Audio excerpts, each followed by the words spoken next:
Саламатсыздар ма, құрметті білім алушылар. Бүгін азаматтық авиация академиясы авиация колледжінің география мұғалімі Шенеунов. Бүгінгі біздің тақырыбымыз халықаралық экономикалық қатынастар.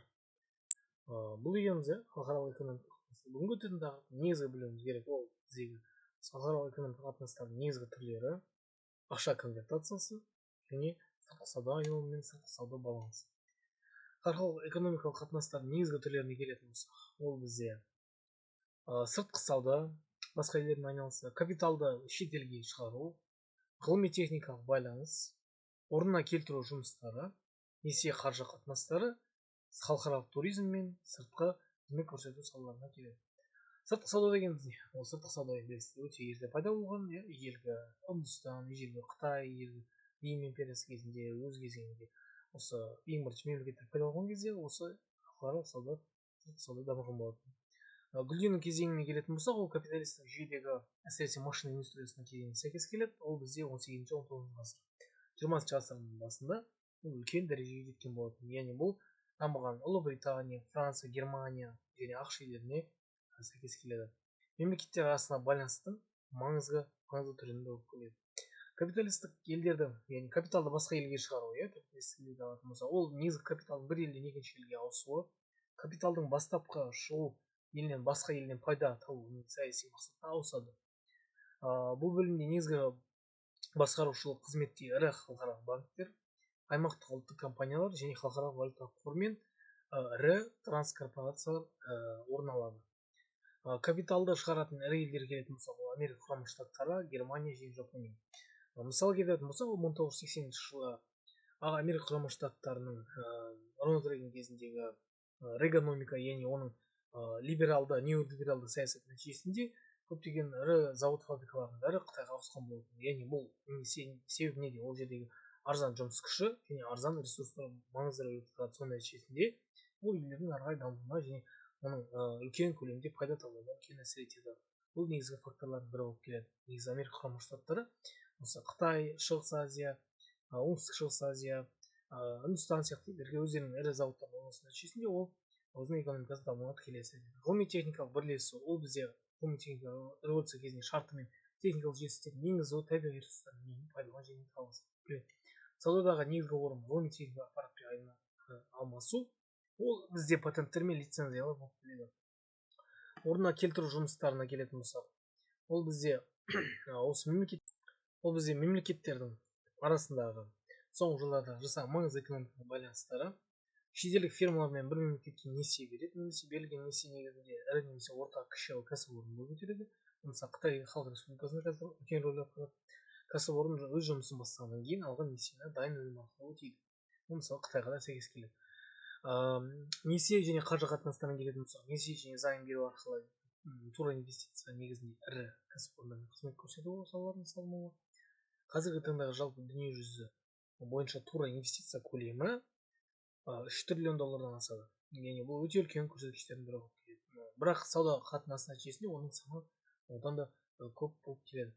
Қызмет көрсету салаларына келетін болсақ, ол бізде шетелдік жүк кемелерінің өз порттарына қабылдауы, бағана айтып кеткендей ақш пен Қытай арасындағы байланысы, теңіз жүк кемелеріне түсетін салық, ол Панама елін алуға болады, немесе Куба сияқты елдерді алуға, Панама немесе Мысыр елін алатын болсақ, шетелдік жүк кемелерінің өз порттарына қабылдайтын жүктерді басқа елдерге өткізудегі қызмет көрсететін елдердің теңіз тасымалдаушылары деп атайды.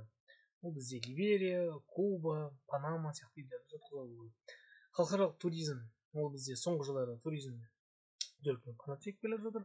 Ол халықаралық туризм елдер үшін ең жоғары кіріс әкелетін негізгі қатынастардың бөлігі болып келеді. Жылдық кіріс мөлшері $753 миллиард құраған екен.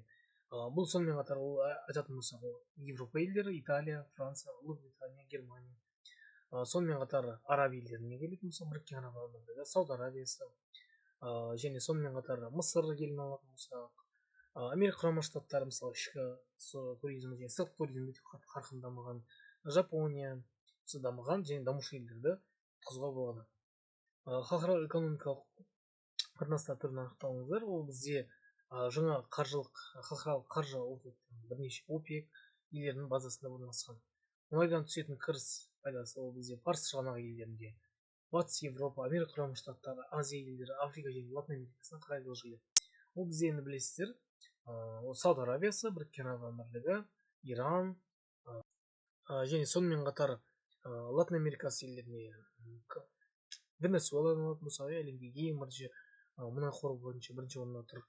Осы елдерді жатқызуға болады. Бірақ ең бірінші экспорттаушы елдердің бірі ол Америка Құрама Штаттары мен Ұлыбритания, Германия, Нидерланд сияқты дамыған елдер жатқызуға болады. Капиталдарды басқа елдерге орналастыру, ол бағана айтып кеткендей, осы ірі орналасқан корпорациялардың нәтижесінде корпорациялардың бір елден бір елге капиталды ауыстыру, ол бізде үлкен көлемде қаржы ұйымдары және қаржы орталықтары плюс еще жеке меншік бизнесін жатқызуға болады.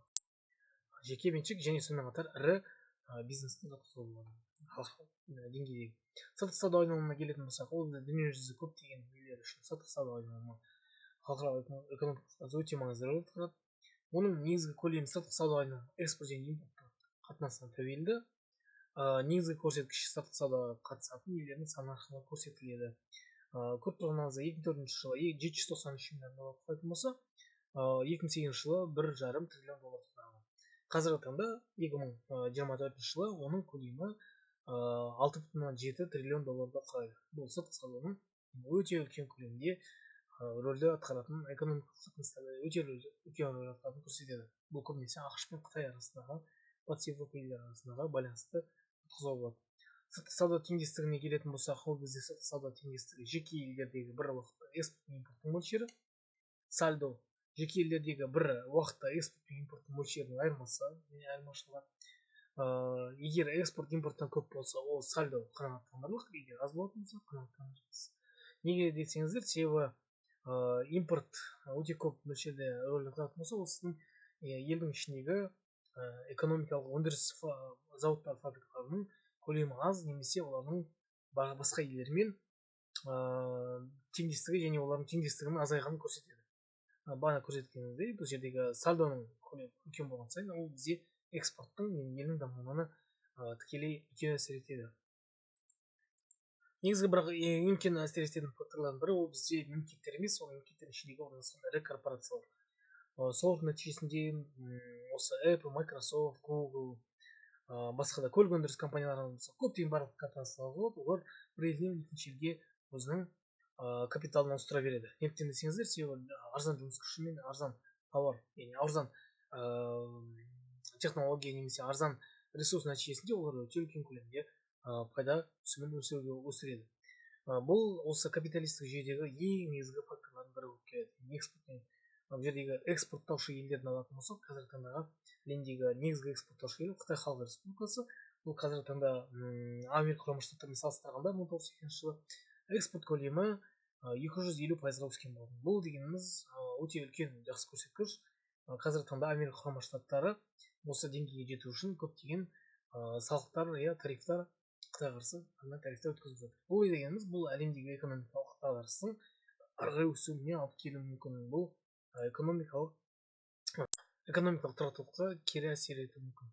Сіздерге үй тапсырмасы ол дамыған осы жетілік елдердің ішіндегі қалыптасқан шаруашылық кезеңінің өнеркәсіп жетекші салалары, мамандану және маманданған компаниялар. Маманданған компаниялар дегеніміз ол жердегі ірі халықаралық корпорацияларды жазып кетсеңіздер болады. Олардың орналасқан аумақтар және олардың осы өнеркәсіптегі жетекші саласы. Назарларыңызға рахмет. Қош сау болыңыздар.